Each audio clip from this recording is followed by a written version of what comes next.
Welcome to this week's Man Enough podcast presented in partnership with P&G, the maker of brands like Tide, Swiffer, Mr. Clean, Pantene, and Braun.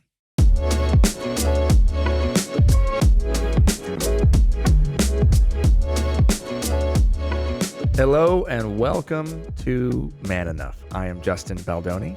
I'm Jamie Heath. And thanks for tuning in. Every week on Man Enough, we go on a deep dive and we learn some truths. Sometimes it's uncomfortable, and we learn in real time. So we are grateful that you are on this journey with us. Today, Who we got? we have an incredible poet and author and speaker and activist and humanitarian. They go by they, them pronouns, and their name is ALOK.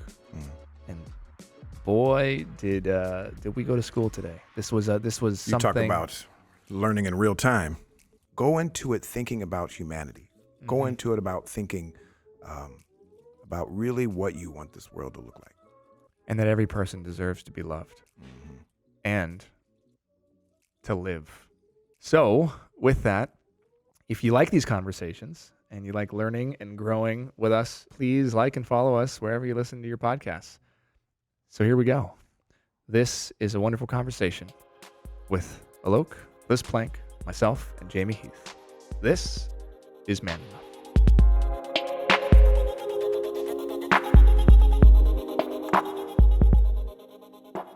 Our amazing partner P&G aspires to build a better world where boys and girls, men and women of all backgrounds and abilities can learn, grow, succeed, and thrive with equal access and opportunity.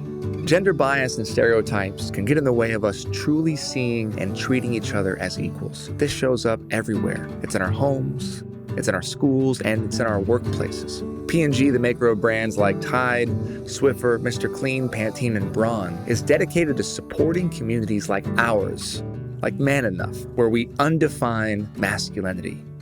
See, undefining masculinity can help us create a more gender equal world, where everyone has a shot at achieving their dreams. Now, our conversations on this show can become uncomfortable, but they cover a broad range of topics with guests sharing so many different points of view, and those points of view are so important because having these uncomfortable conversations with influential people is so important, not just for the betterment of men, but for the entire world as a whole community. So thank you, P&G, for stepping up as a force for good in the world.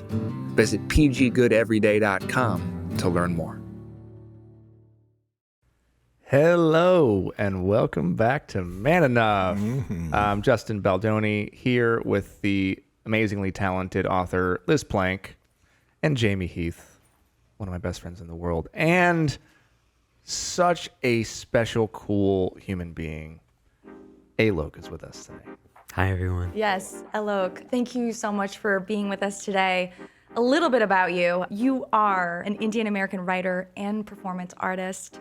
You are gender non-conforming and trans feminine and have really used your life experience to advocate for all people and for a number of causes. You famously have called for the degendering of the fashion and beauty industries. You grew up in Texas to Indian and Malaysian immigrant parents and graduated from Stanford University. No big deal. No big deal. That's easy, right? Never heard of it. Never heard of it. And you are just such a sought out public speaker. You've spoken in so many different countries around the world, and we are lucky to have you here with us today.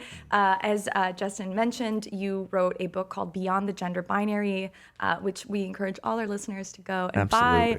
Femme in Public, right?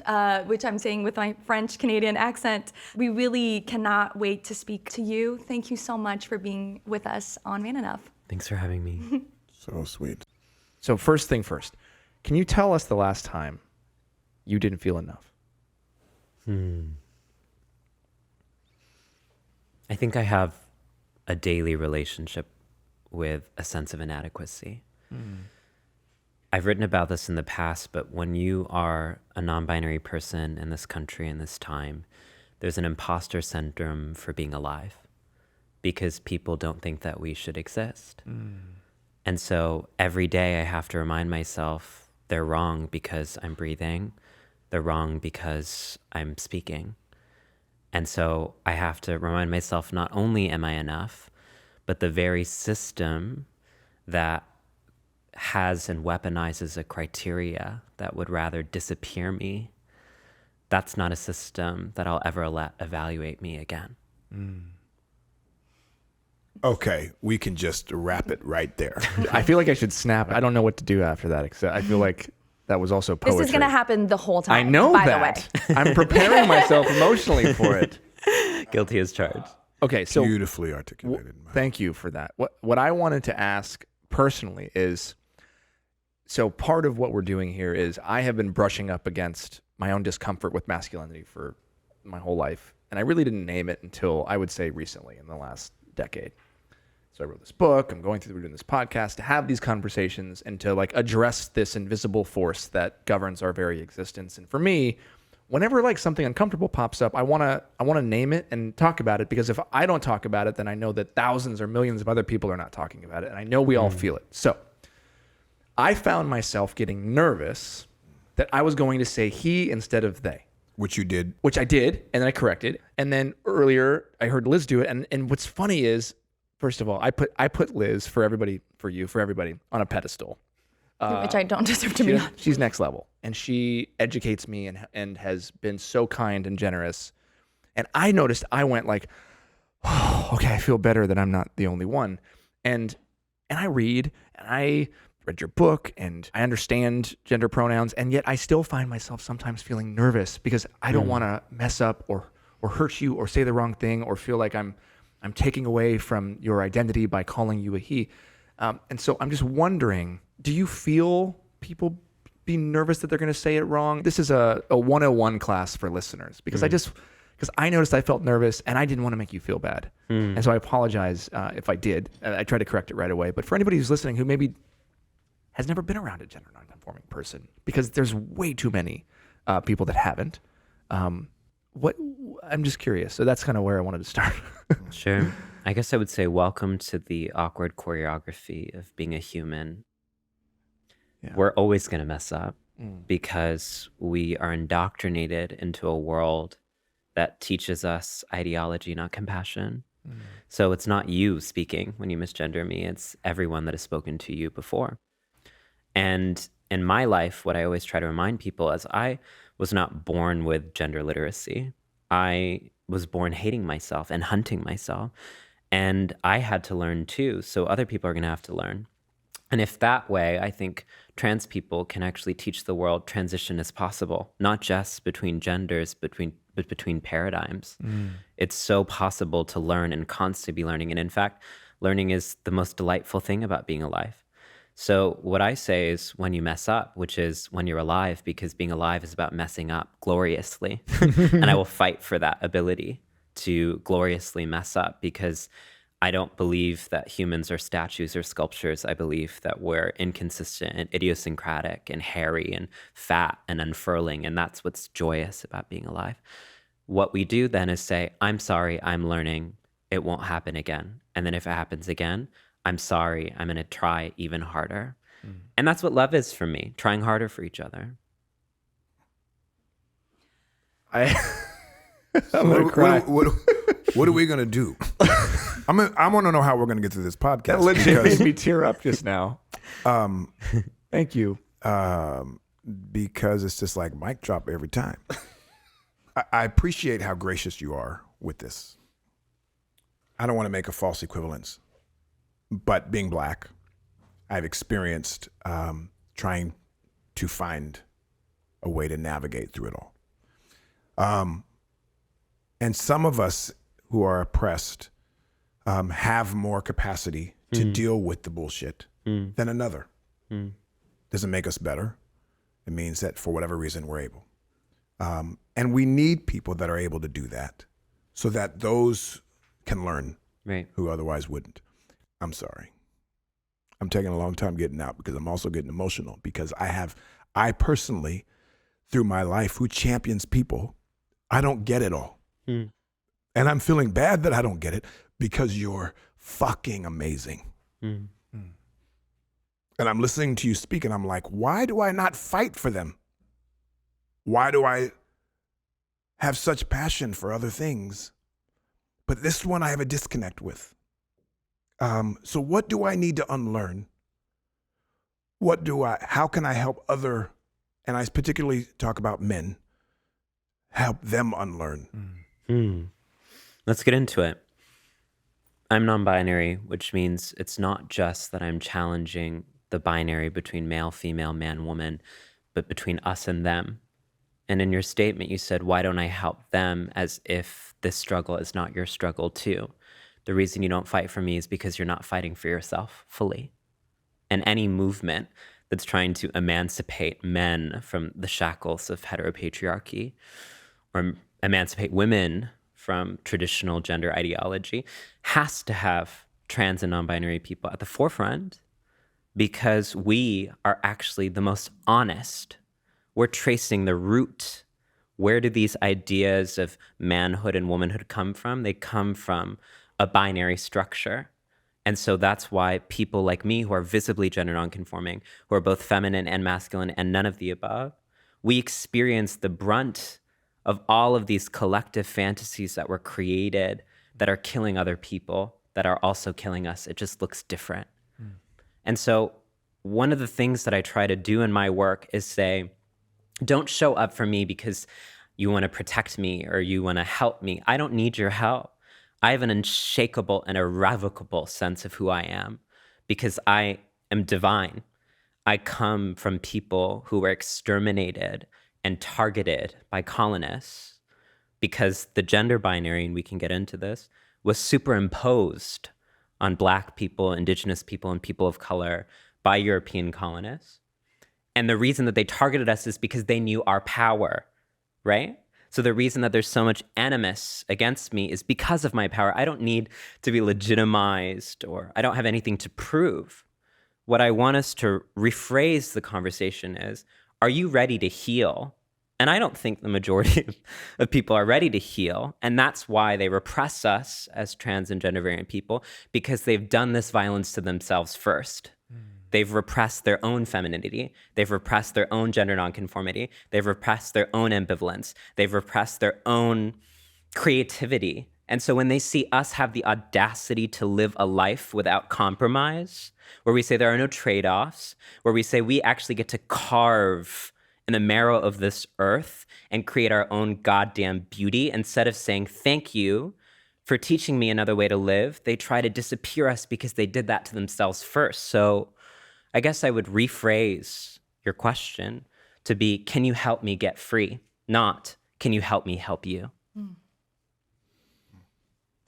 One of the things that we don't speak enough about is that we don't know how to see each other for each other. We see each other for what we think one another should be. So we're constantly, when you say pedestal, I think that's dehumanizing. Because we're at a table and that's what it means to be alive. It's to look at each other horizontally, not need to put each other on pedestals. And that we inherit that of saying that the only way that people have value is if they're saints. But I actually believe that people have value because they're the opposite of being a saint. And I actually believe that there's a dignity just to being, not to doing.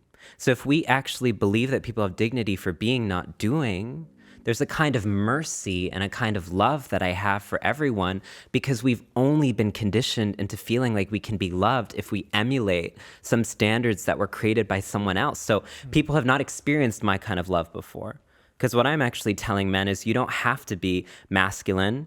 You don't have to be strong. You don't have to be all-knowing. What I'm actually telling men is, you're allowed to be vulnerable. You're allowed to be human. And people don't know how to receive that love.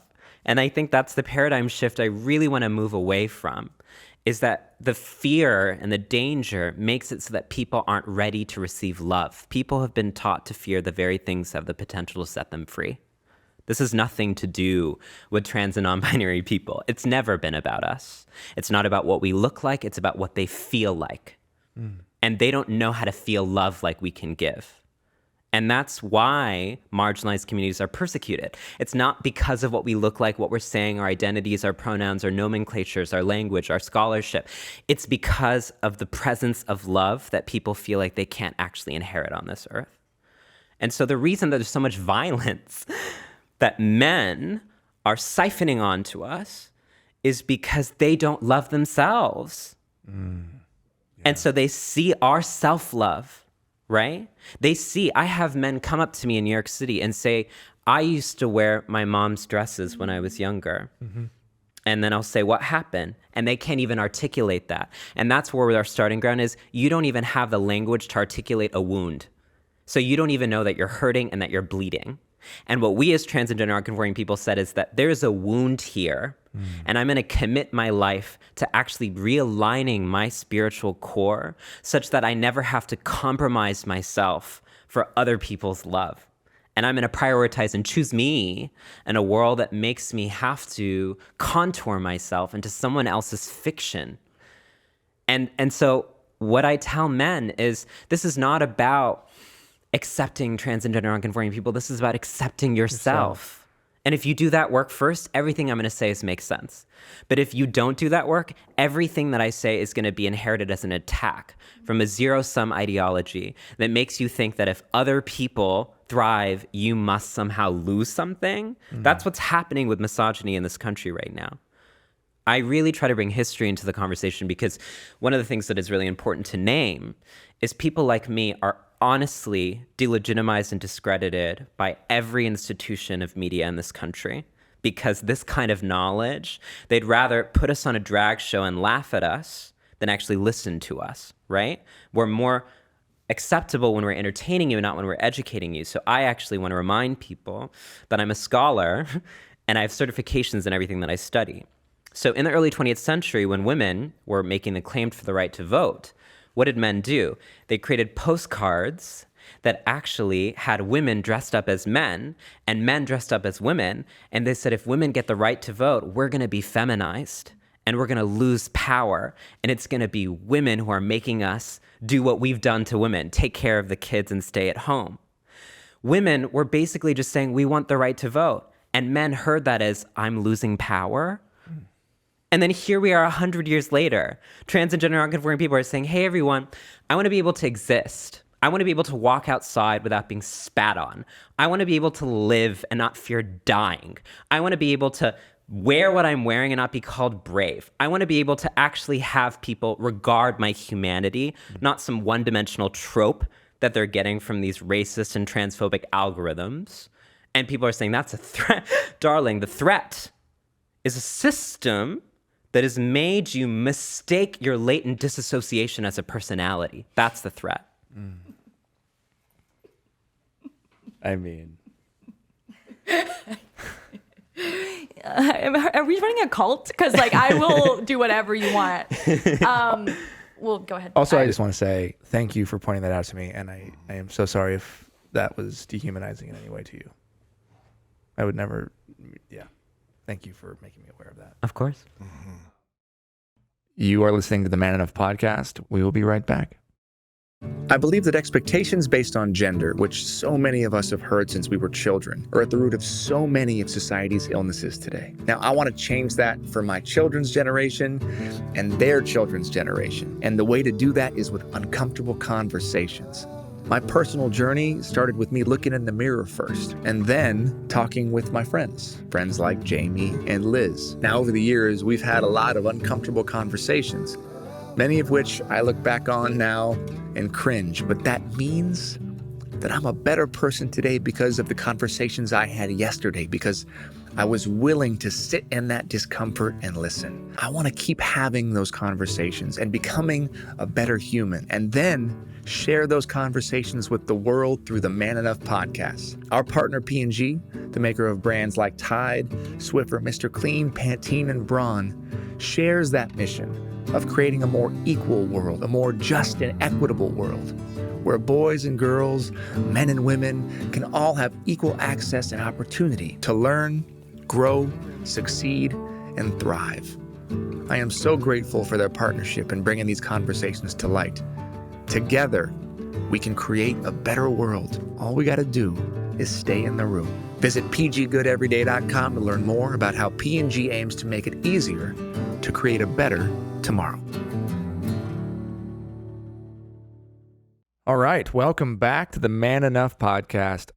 I want to go to there's something in your book you said. You were talking about clothing and just how backwards all of this is. And you had mentioned that men actually invented high heels. Mm-hmm. And I see you wearing, I don't know if those are platforms, but I was very curious how that happened. But then also, like, if you know how it changed. Yeah, it's such a fun story. So heels actually emerged in the 10th century in Persia.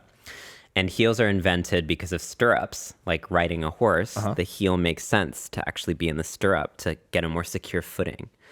And then heels enter Europe in the 17th century with male aristocracy. So in the 17th, 18th century in France, red heels are the sign of like extreme masculinity and like bourgeois masculinity. And in fact, women get mocked for wearing heels in the 17th century because it's associated with male aristocracy. So women began to actually wear articles of clothing that are associated with men and are getting ridiculed. Sounds about right when we think about history.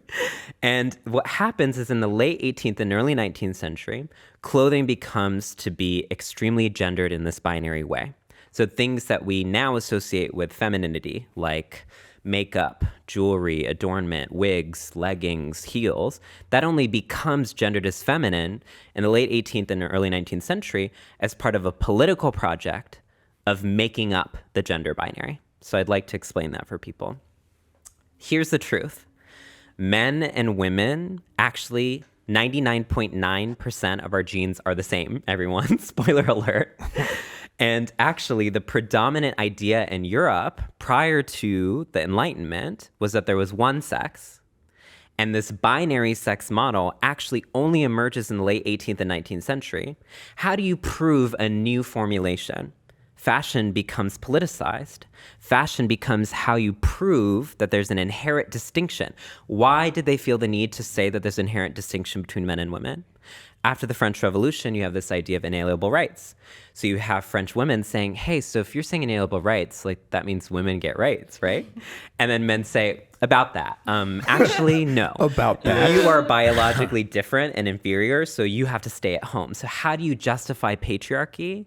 You say naturally males and females are different, and females' natural orientation is to only be mothers at home, and males' natural orientation is to be leaders in the political sphere. And so fashion becomes politicized, where women get beaten for trying to wear pants.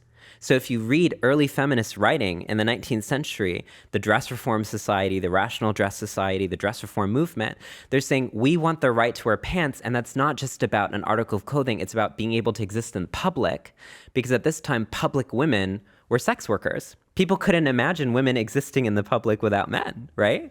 So when I'm talking about degender fashion, people are like, this new millennial internet fad. I'm like, oh my gosh, the real fad is gendering fashion to begin with. All the podcasts we've done, you know, when the true sign of learning is when you just, it takes you a minute to process. Like, okay, wait, I gotta take that in. That was deep. I'm wondering, for those that are not sure how they morally feel about the whole this discussion, religiously feel about this discussion, that are good people, that are either misinformed, shallow, whatever we may call them. But I still need them to see and treat the world fair and not be ridiculed. So what I hear you say, I hear like stages. Me and Liz talk about this stuff about, you know, we're not going to get from here to here overnight. So there's got to be something, which I think you graciously do. I guess where I'm leaning is for those of us who are, you know, it's just a lot to take in. It shouldn't be, but it is. There's got to be a way that we are changing things so that you're not living in fear. I don't want to live in fear. I don't want you to live in fear, regardless if I support or not. And I don't mean me personally. I say I for on behalf of many. You know, so how do you think we get through this? Because I have to know, as a black person, I know I don't care if you see me as equal or not. I'm done with that. Right. But I deserve the same rights that you have. Right. Right. So there's two discussions there.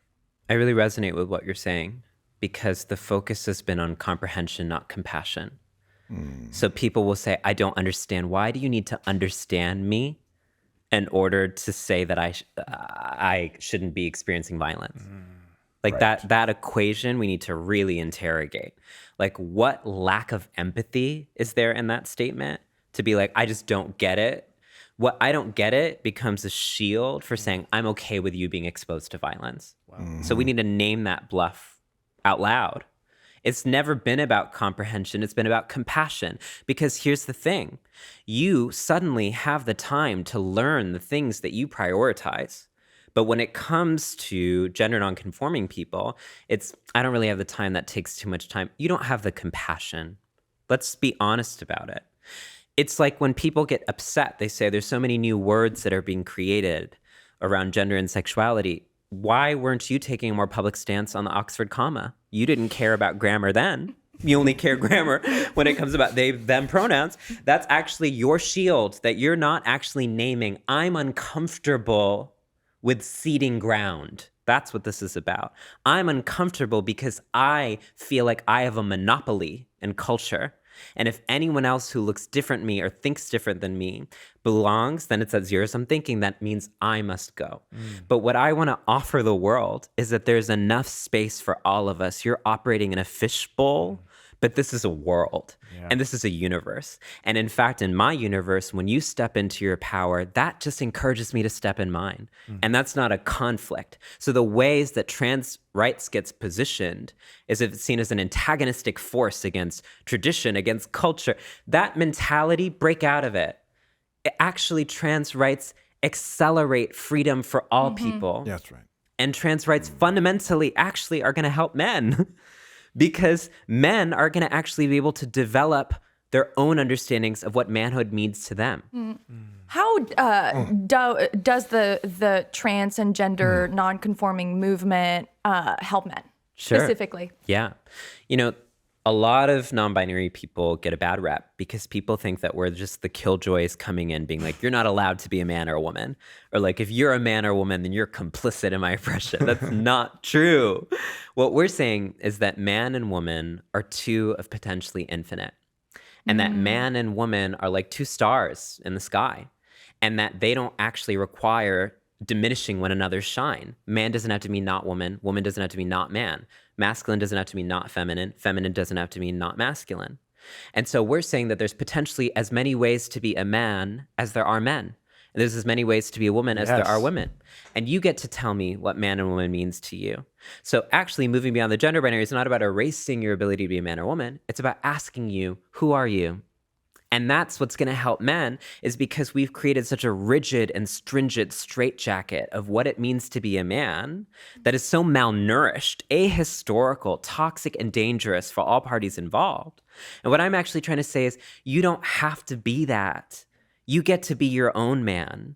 And that manhood doesn't invalidate anyone else's manhood. Just tell me. It's a conversation. It's a story. It's humanity. That's where category culture kills us. We only know each other through these simple words that we're all saying, but we don't even know what they mean anymore. And I want us to actually be honest. Many of us don't know who we are outside of what we've been told we should be. Trans people, we know who we are. And that's where we're being hunted, because we literally chose authenticity in the face of adversity.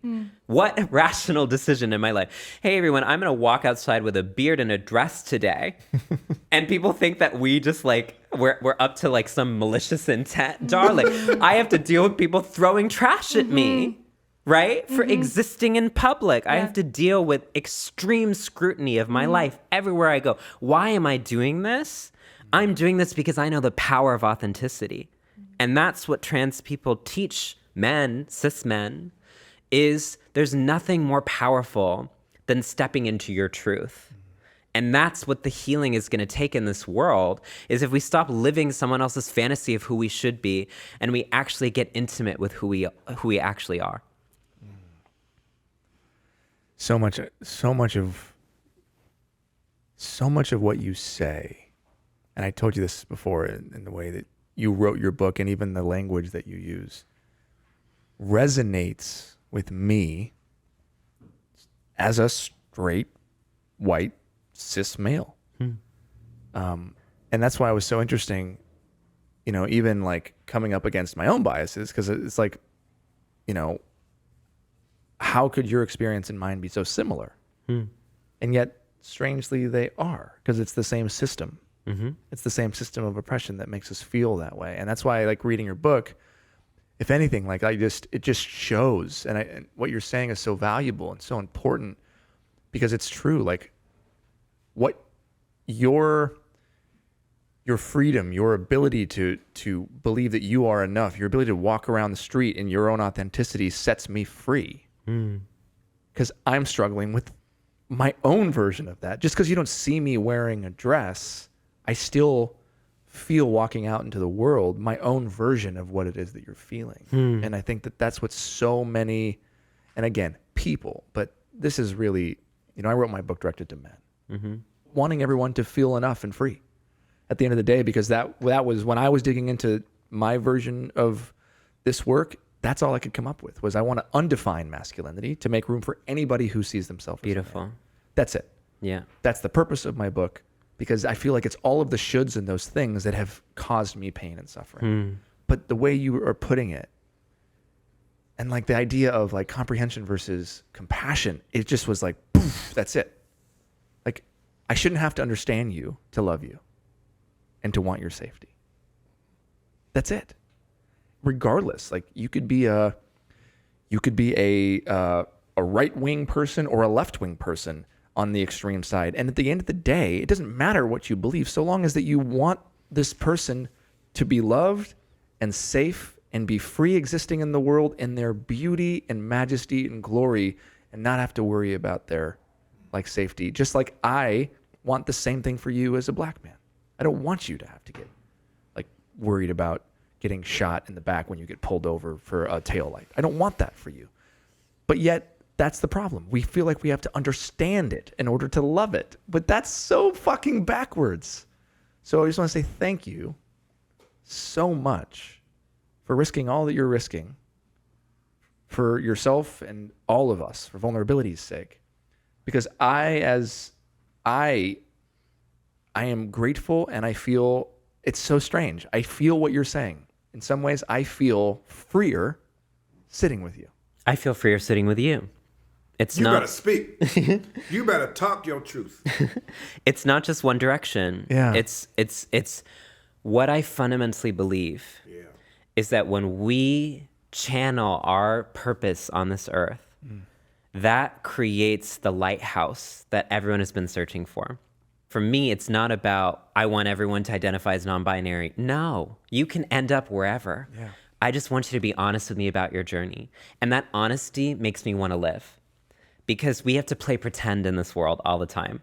Hey, everyone, I love my 9-to-5 job. Like, hey, everyone, I'm doing great. I'm amazing. I'm awesome. And that's why I bring it back to mental health every time I have this conversation. That amount of pressure of trying to play pretend that you know everything, that you're like a magically PC. It's exhausting. Yeah. And the moments where you get to just like take off your shoes and build home with each other and just be like, hey, everyone, we're vibing and we're figuring it out. Like that makes me want to live. And that's what I feel I want so badly going forward is trans people have been so severely pigeonholed by Western culture. We are sensationalized and spectacularized as a freak show for other people to work through their own self-hatred through. And what that is actually not just harming and oppressing us, it is harming and oppressing you because it restricts options in your own life. And what I want you to understand is that we live impossible lives. So I'm not supposed to be here. You're not supposed to be here. You're not supposed to have the consciousness that you have now. You're not supposed to have written the book that you're supposed to write. You're not supposed to be able to reach the people that you are reaching, but you did. And so what that for me suggests is that it's not that impossible things aren't going to happen. It's that when we get the right people in the right room, we can make them happen. And that in fact, the coalition that needs to happen to end misogyny is the coalition of all genders. And that's what's been wrong about so much of the theorizing about gender in the past, is people think that you can just sort of like have one camp and undo the gender system, when in fact what I'm trying to say is all of us are harmed by this gender system. That harm looks different. And we can speak about those differences, but at the end of the day, overhauling this gender binary system isn't just going to help me, it's going to help everyone. And can we touch on that? Because, this coalition, some of and you speak about this, some of the people who have been the most hateful and discriminating against you have been from women who call themselves feminists, right? That this movement believes that in order to understand sexism, you have to experience your life as a woman. So how do you feel like your life and this dialogue that you're having threatens women too? I return it back to trauma always, is that people feel scarcity. They feel like if we're holding someone else's narrative, then my narrative is not going to be heard. And they feel like unless it's their particular experience that's absolutely being named, then they're being erased. But there's a difference between entitlement and erasure. Entitlement is being able to say, my narrative is the only narrative. And what I'm actually trying to say is your narrative is valid, but so is mine. And it is possible for all of these things to be true. Multiplicity of truth is healing. That patriarchy takes many nasty manifestations, and it doesn't discredit or delegitimize what it looks like in a particular experience to name the whole swath of those experiences. And then people will say, well, right now we're focusing on one issue, we'll get to the other. Where has that gotten us historically, this incremental pathway, right? And who's we? Who decides that? Exactly. And so what I'm actually trying to say is I want to create a world where everyone gets to choose their own gender, where everyone gets to look like whatever they want to look like without fearing violence. How is that derailing? That's literally saying, hey, everyone, I want freedom. And people say, no. But I really want to return it back to trauma because this is not a rational thing, right? Like a lot of people try to have this conversation trying to make it about logic. It's never been about logic. It's been about trauma. And that's why I think that I always bring up the fact that I'm a poet, is because I'm concerned with the human condition. And humans, the reason I love them is because we're irrational, not because we are making decisions about things that are going to help us in the future. We're self-sabotaging. And that's what I love about being humans, is that we mess up like we began with, and we're idiosyncratic and we're ridiculous and we make decisions that are just so silly. And one of the things that's so tragic about humanity is that we keep on mistaking the prison as another home. We keep on saying this is freedom and it's just another leash. And what we don't recognize is that true freedom is going to be uncomfortable, because when you are so conditioned into this perpetual status of our unfreedom, that calcifies. And so people think that what is natural and what is reality is actually a prison. And what I'm actually trying to say is the only gender rule is that there are no rules.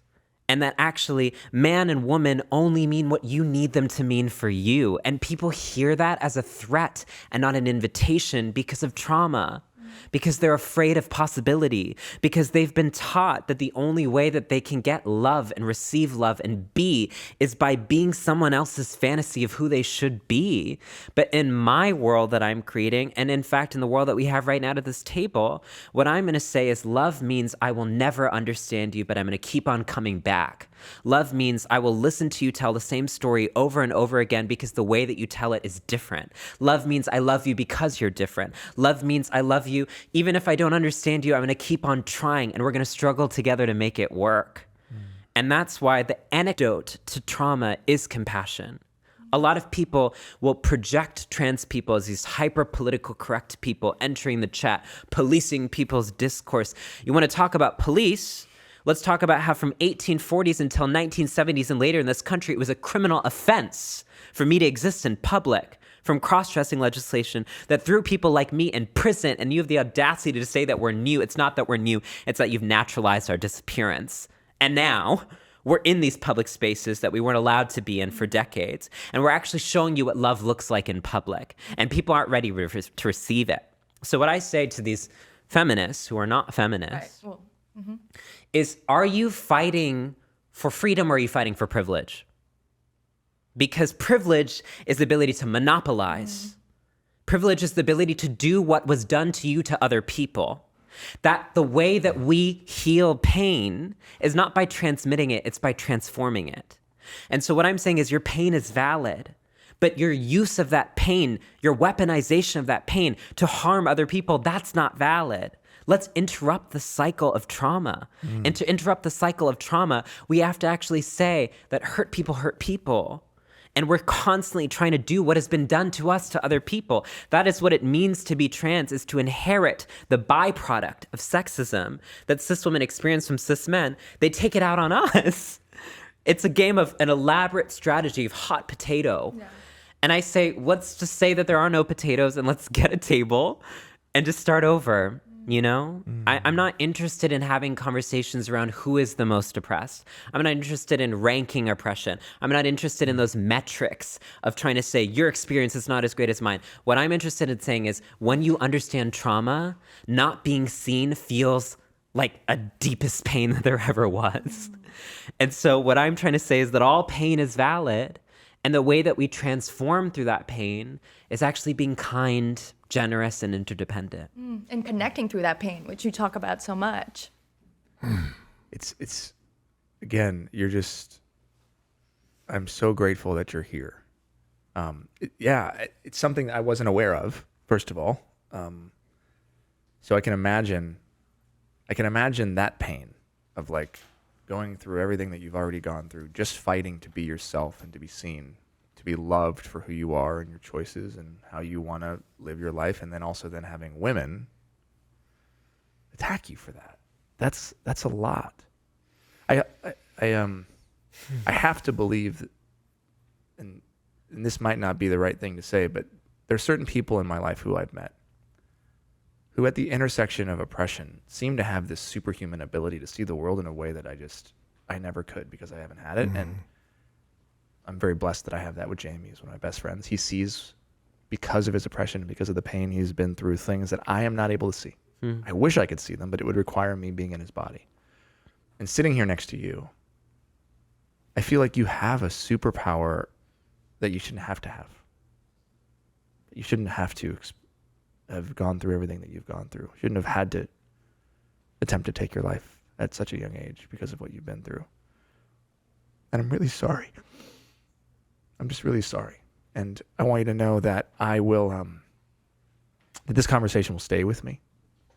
And I just appreciate you showing up the way that you have, because I think that you're going to touch and affect a lot of listeners, a lot of people like me that are at the intersection of all of the privilege, all of it, who haven't had to form this superhuman ability to see things in this way and still practice such radical love, which you're doing. It's like a radical act. And you said something earlier that you want to be able to live in a world where you're not considered brave for going outside, something of that nature. Amen to that.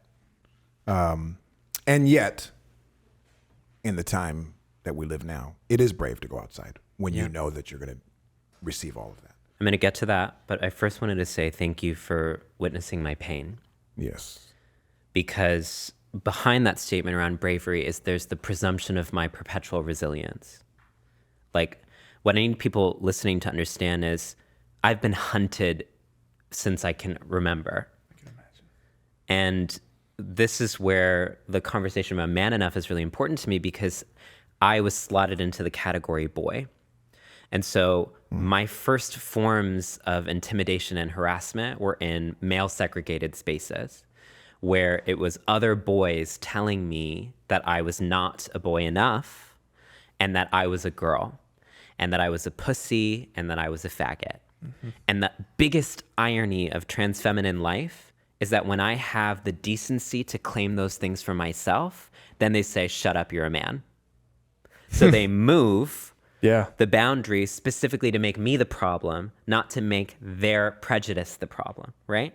And so I grew up being told that I was fundamentally unlovable and that the only way I could have worth was being exceptional. So I'm exceptionally smart. I didn't just go to Stanford, I graduated top of my class at Stanford, right?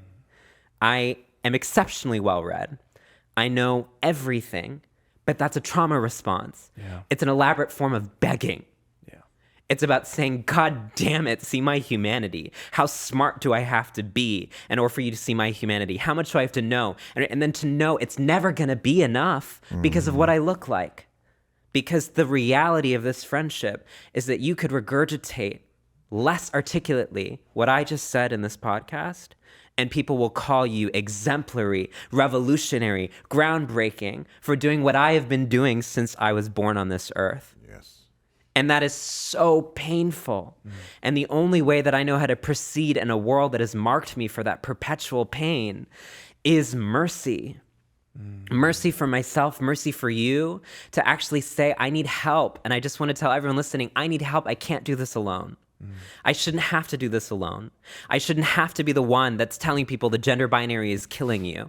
I need all of us, regardless of our genders, to say the gender binary is killing us. I need all of us to say there's a coordinated, unprecedented attack on trans rights right now. And this is not just an attack on trans people, it's an attack on all of us. Because what they're trying to do is legislatively and judicially define sex and define gender in a way that's going to harm all of us. Because what they're trying to do is say that gender and sex are fixed. What I want everyone in this room to understand is nothing in this world is fixed. Everything is constantly moving, and that's the vibrancy and the joy of being alive. Can you talk about these laws just more specifically for Sure. people who may not know? Yes. So what this looks like is at the state and local level over the past decade, there's been hundreds of pieces of anti-trans legislation that essentially are trying to define gender as your biological sex. What this looks like in Indiana is they're trying to say that you can only use restrooms consistent with your chromosomes. I don't think anyone at this table has gotten a chromosome test, but apparently in Indiana, they think you need to prove your chromosomes to enter the restroom. So what I want to really dispel for the listeners here is that this emphasis on biology is a smokescreen. And I want to bring this into a struggle that you've been alluding to. This is eugenics. Because what eugenics does is it uses the rhetoric of science to justify political and social choices of inequality. What they used to do with eugenics in this country is justify racial segregation by saying, biologically, Black people and people of color are what they would call mentally deficient, so they need separate schools. They use the rhetoric of science to justify the criminalization of interracial intimacy. They would say, we need to maintain the blood pool, so it's actually They used it when we're talking about the rise of Asian American hate crimes. The Chinese Exclusion Act in the early 1900s said that Chinese American people were feeble-minded and had to be protected. What did they use? They resourced science to justify discrimination. Sexism is not science. Homophobia and transphobia are not science. In fact, science says that gender and sex are human constructions, are ways of aggregating the messy distribution of being a body into socially ordained categories as a way to make political claims. So what this legislation is actually doing is telling all of you, we get to determine who you are, you don't get to determine who you are. And that's why it affects all of us. Right now, the conversation is trans people, woeful minority being attacked. I'm trying to reframe that to be like, all of us should be able to determine who we are, not having someone else say, this is what you are. They don't know you. The only way that you know someone's gender is by talking to them. To say, I know your gender because of your body is so basic and incorrect. Even the sex binary, the idea that there's just male, female, that's not true. Actually, intersex people exist and have always existed. There have always been people who exist outside of... It's like 1%, isn't it? 1% Right. of all babies. What the history of eugenics has made us do is to medicalize difference as a problem. And this is why I really want to make this a racial justice issue, because so often people talk about trans issues as if it's like unprecedented. The exact same tactics that they're doing to trans people, they did against Black people, Indigenous people, and people of color in this country in the early 20th century. And they would literally do the exact same stuff about anatomy. They always made it about anatomy. They would measure the size of people's skulls. They would measure the length of their nose. They would say, because you have these features, this means you lead to this behavior. And this was especially the case around Black and Indigenous people. And so what's dangerous to me is that we're not learning from that history. We're using the exact same tactics, the exact same pseudoscience, the exact same sheen of scientific respectability to sanction what is just discrimination. And actually, what I really want to interject into this conversation is that kind of intimate betrayal of, well, they're not coming for me right now, so I'm going to keep quiet. When you see the same strategies have been levied against marginalized people forever, then hit you, and then the people who've been marginalized by those things, like, we'll speak to this around feminism. Yeah. Men used the rhetoric of biology to oppress women for hundreds of years. In fact, men denied women access to education because they would say that it would disrupt your vital nerve energies to learn that had to be solely devoted to reproduction. So they would later say, if you go to school, you won't be able to be a mother. They used the exact same rhetoric of biology. And then rather than actually challenging that rhetoric, what do we see now? We see cisgender women using that same rhetoric of biology to license discrimination against us. And that's why, for me, it's not a rational thing. It's a trauma thing. What people are fighting for is the right to oppress other people. They're not fighting for freedom. And I'm tired of it. And we need to call a spade a spade. You don't want freedom. You want monopoly. You don't want freedom. You want power. And what freedom actually feels like is the relinquishing of power is spiritual. And you can speak to this better than I can because I wasn't given power in society. And that's the wage, that is the collateral that men are told. Keep quiet. Don't sensitize yourself to anything. Shut up. Don't have any personality beyond what's being marketed to you. Don't display any vulnerability, and you're going to get power. But that kind of power is loneliness. So when you were saying to me that I have the superpower, what I want to tell you, that superpower is community. White cis straight men don't have community. No. They have hyper isolation, and they have hyper disassociation that they mistake as personality. And so actually, what you've done is, in relinquishing that false project of power, you're allowed to be vulnerable, and vulnerability is the basis of community. And so you're allowed to actually say, I need help. And under patriarchal gender binary, men aren't allowed to need help. Men have to be all-knowing, all self-serving. You're allowed to say, I'm dumb, I'm stupid, I'm ignorant. And that is where beautiful relationships are created. They're not created from being all-knowing, perfect sculptures, Adonises. They're created from being like, hey, I don't know. Can you help me? And there's many things I don't know. Can you help me? And that's how we build interdependent community. So maybe the superpower is just interdependence. What do you think would have happened? First of all, brilliant. Thank you. What if your parents or society, your friends, when you showed other qualities that were oftentimes not seen or not acceptable in boys, if those were championed rather than ridiculed, if you felt celebrated, do you think that it would have led you to where you are now? I don't know. You know, it's like grabbing a handful of water from a moving river and making an assessment. Well, what I mean, then I should say, do you see that when boys right now, because I'm trying to raise my kids boys, so that when they have these qualities, they're not told. But can I say, you're trying to raise your kids, period. The danger becomes when we're determining who our kids should be for them.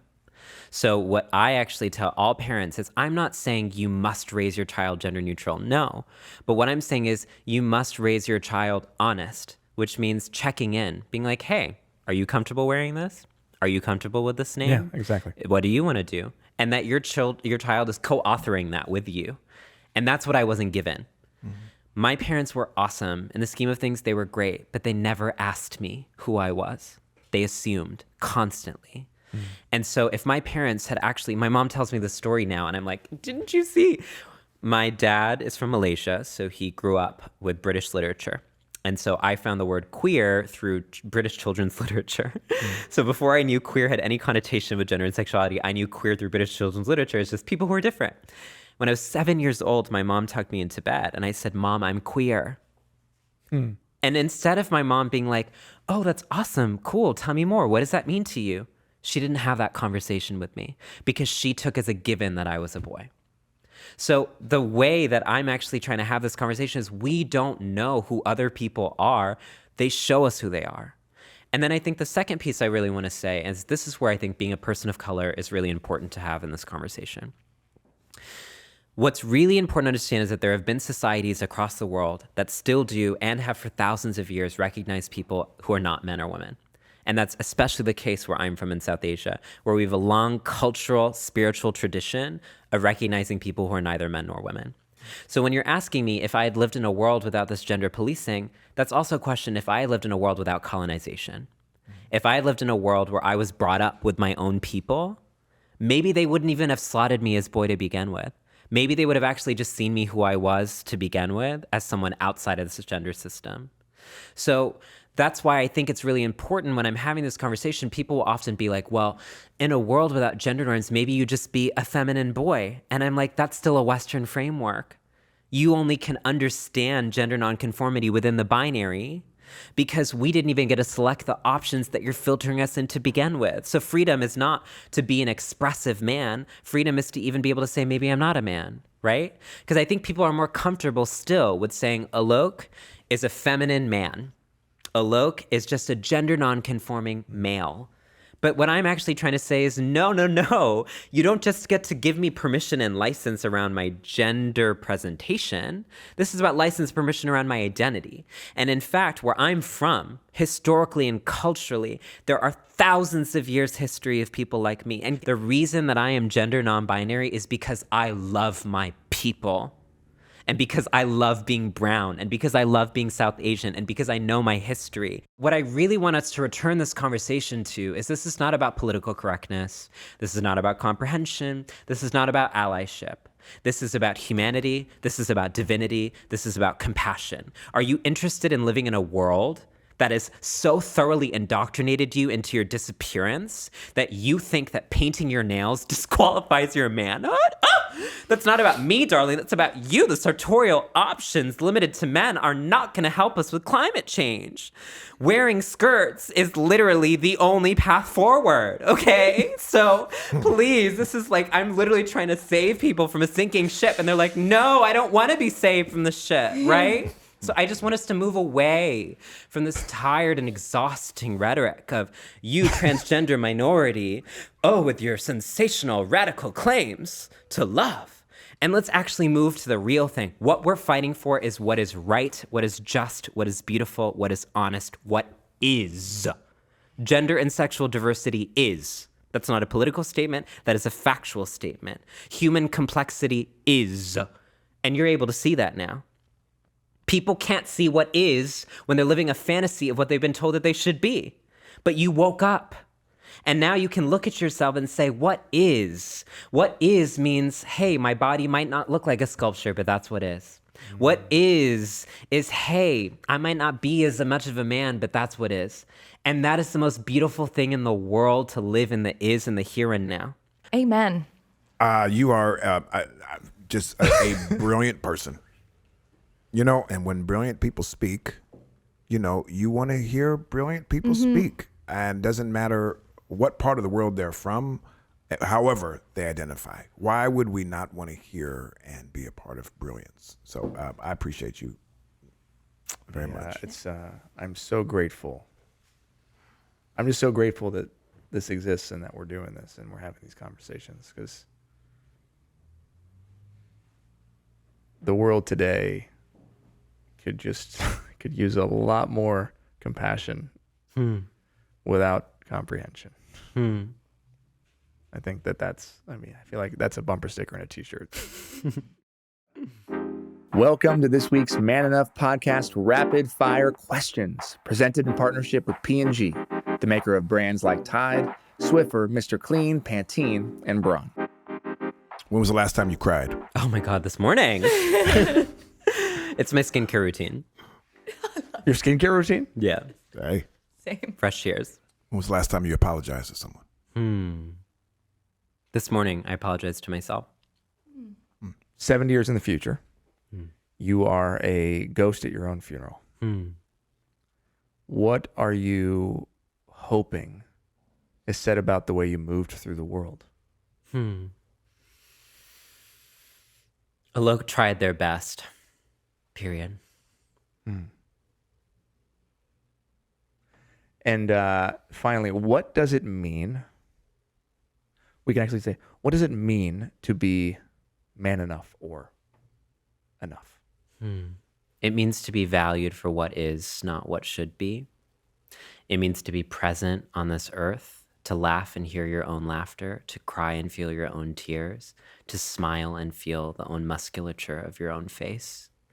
It means a profound and sacred intimacy in poetry and interconnectivity of no longer feeling like you have to formulate your body into some pre-existent template or algorithm or equation, but just being valued for the irrevocable fact of your beautiful existence. Thank you to our partners at P&G, the makers of brands like Tide, Swiffer, Mr. Clean, Pantene, and Braun, for helping to make the Man Enough podcast possible, and for sponsoring these fun and real moments with our guests.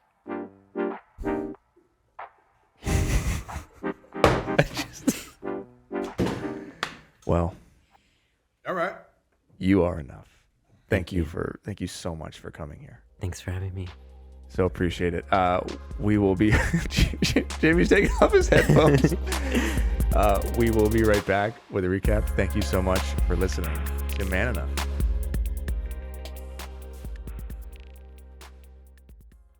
Hello and welcome back to Man Enough. I'm Justin Baldoni here with the wonderful Liz Plank and Jamie Heath. And we just had a powerful conversation with ALOK. And so if you're still with us, thank you. Thank you for being with us. Thank you for sticking around. Thank you for listening to their words and their pain and their struggle and their wisdom. It was, we were silent a lot after they talked because Every time they spoke, every time it was like a mic drop. Mic drop every time. And all of us were like, whoa. And even, I think that for myself, this has been a learning process. Yeah. For not just for myself, for many. No, but also just because too. of what it challenges us and what you've learned and what you've been taught and just all of this. And they were so gracious with allowing us to ask questions, and gracious with answering them in a way that we could hear them. And also what I really got was them pleading for their life. Yeah. And I was moved by that for sure. Yeah, so often in these conversations, Alok pointed out, we think this is like a new thing, right? The gender non-binary people are new, and it's a weird, I think they use the term like millennial, right? Mm-hmm. And it's not, right? It's not, first of all, gender non-binary people have been there since the start, and there's been a genocide against them since the start. And they have been at the forefront of feminism. They have been at the forefront of movements for gender equality. So many people ask me, I'm sure they'll ask you on your book tour, why don't more men talk about this? Or why don't more people talk about masculinity? And I point to people like Alok. I point to people like Thomas Page McBee, who is an incredible author who writes about his transition. And he gets erased. And we've even had conversations where he says, people will listen to you more than they listen to me. Yeah. And I thought Alok's point about, are you fighting for privilege or are you fighting for freedom, right? Which echoes Audre Lorde's famous quote, that we can't dismantle the master's house with the master's tools, right? Yeah. That we can't reproduce patriarchy in conversations around masculinity. We cannot and the goal for particularly, as a white woman, white women love to be foot soldiers of the patriarchy, just to get a little taste. Yeah, that was a little really benefit. That was really interesting. First of all, again, learning so much in real time here, which is uncomfortable at times. But I didn't know about the feminists attacking. That was a very interesting thing to hear, especially the way they put it. And it's not feminism, right? And Alok pointed that out, and I think it's important to say that's not my feminism. And it's just not feminism to be trans exclusive or to be exclusive, to anyone. And I think again the same thing with masculinity. If there are people men who are fighting for masculinity and for their liberation, it needs to be tied to the liberation of everybody else, or else it's not, it's not true to the movement, and it's actually like co-opting it for personal gain. So it's privilege. It's one of the reasons why we talked about undefining it. Because all redefining it would be is drawing a new line that would exclude people. and that's the last thing we want to do. I also, it was another thing that hit me was when they talked about how when they can say something, not be heard, and then someone like myself with straight white privilege and a platform could regurgitate a version of it and get all this accolade and praise, and at the end of the day, they don't need praise. They just want to have their life valued as much as anybody else and have freedom. And that really struck me. That really struck me. And I appreciate too, like you had just said something that he said, and then you corrected yourself and said they. And I think for us to pretend that we have it perfect, because before we spoke to them, I was so worried that I was going to say the wrong thing or right thing or wrong thing. What I think was pointed out was that when we make effort, we recognize what it means to them, rather than my own attachment to words and all of this other stuff, which is just another form of oppression and all this stuff, rather than seeing the truth. How I appreciated that. And I appreciate you, just like, rather than saying, oh, I used the wrong phrase, so let's cut it out and make me look better. The idea is that we will stumble because they kept talking about There's no that. making me look better on this podcast. But they really, really spoke to that. And the other point that I loved that they did, which ties something that Liz has been saying, was ultimately you have talked about the liberation of women isn't just beneficial to women, but it's beneficial to men as well. Yeah. And they spoke of the same thing. Yep. That the protection and liberation and the full empowerment of their experience is only also if we could see that it helps us also. It's not it's one or the other. All of our freedoms are inextricably tied together. And the same system oppresses everyone, but unfortunately not in the same way. And that's the big takeaway. Look, we're going to be thinking about that. I'm going to re-listen to that one. I can't listen to my voice. That's one of my things, but this will be one that I re-listen to. Yeah. Worth it. Good. It'll be worth it. If you weren't taking notes, or if you just, for the first time ever heard somebody like ALOK speak, go back and re-listen, follow them and see the work that they're up to, and Support their work. and right? and support them, With and money. and recognize that there is, as they said, a genocide happening in front of our eyes. And the truth is, at the end, for those listening, I get and understand that there will be some that fully support their experience. And then there will be many who have struggles. Yeah, don't get it. But you don't have to get it and have to fully, what did they say? You don't have to understand something to have compassion That was about. the big thing that they said, and that's one of the things that hit me the hardest, was you don't have to comprehend something to have compassion for them. That's right. And you don't have to agree with a life choice, but you do have to have compassion for that humanity person and want that person to live a life and thrive and succeed and have love and joy and all freedom, of the and not things have that to you walk would down want. the street worried about being spit on and all of what the hell? So like, yeah, hell yeah. Thank you for bringing that up. You don't have to have comprehension to have compassion. And we're doing it backwards. We try to understand so that we can have compassion. No, they're human beings. We need to have compassion. At the end of the day, that's one of the most important things for me that I took away from this. Sweet. Yep. Yeah. So thank you. If you like these kinds of conversations and you enjoy learning with us in real time, please stick with us, like us, and follow us wherever you listen to your podcasts, and come back and hang out with us some more, because we're going deep and it gets uncomfortable, but boy, is it worth it. Boy, is it worth it. So I'm Justin Baldoni. I'm Liz Plank. And I'm Jamie Heath. And this is Man Enough.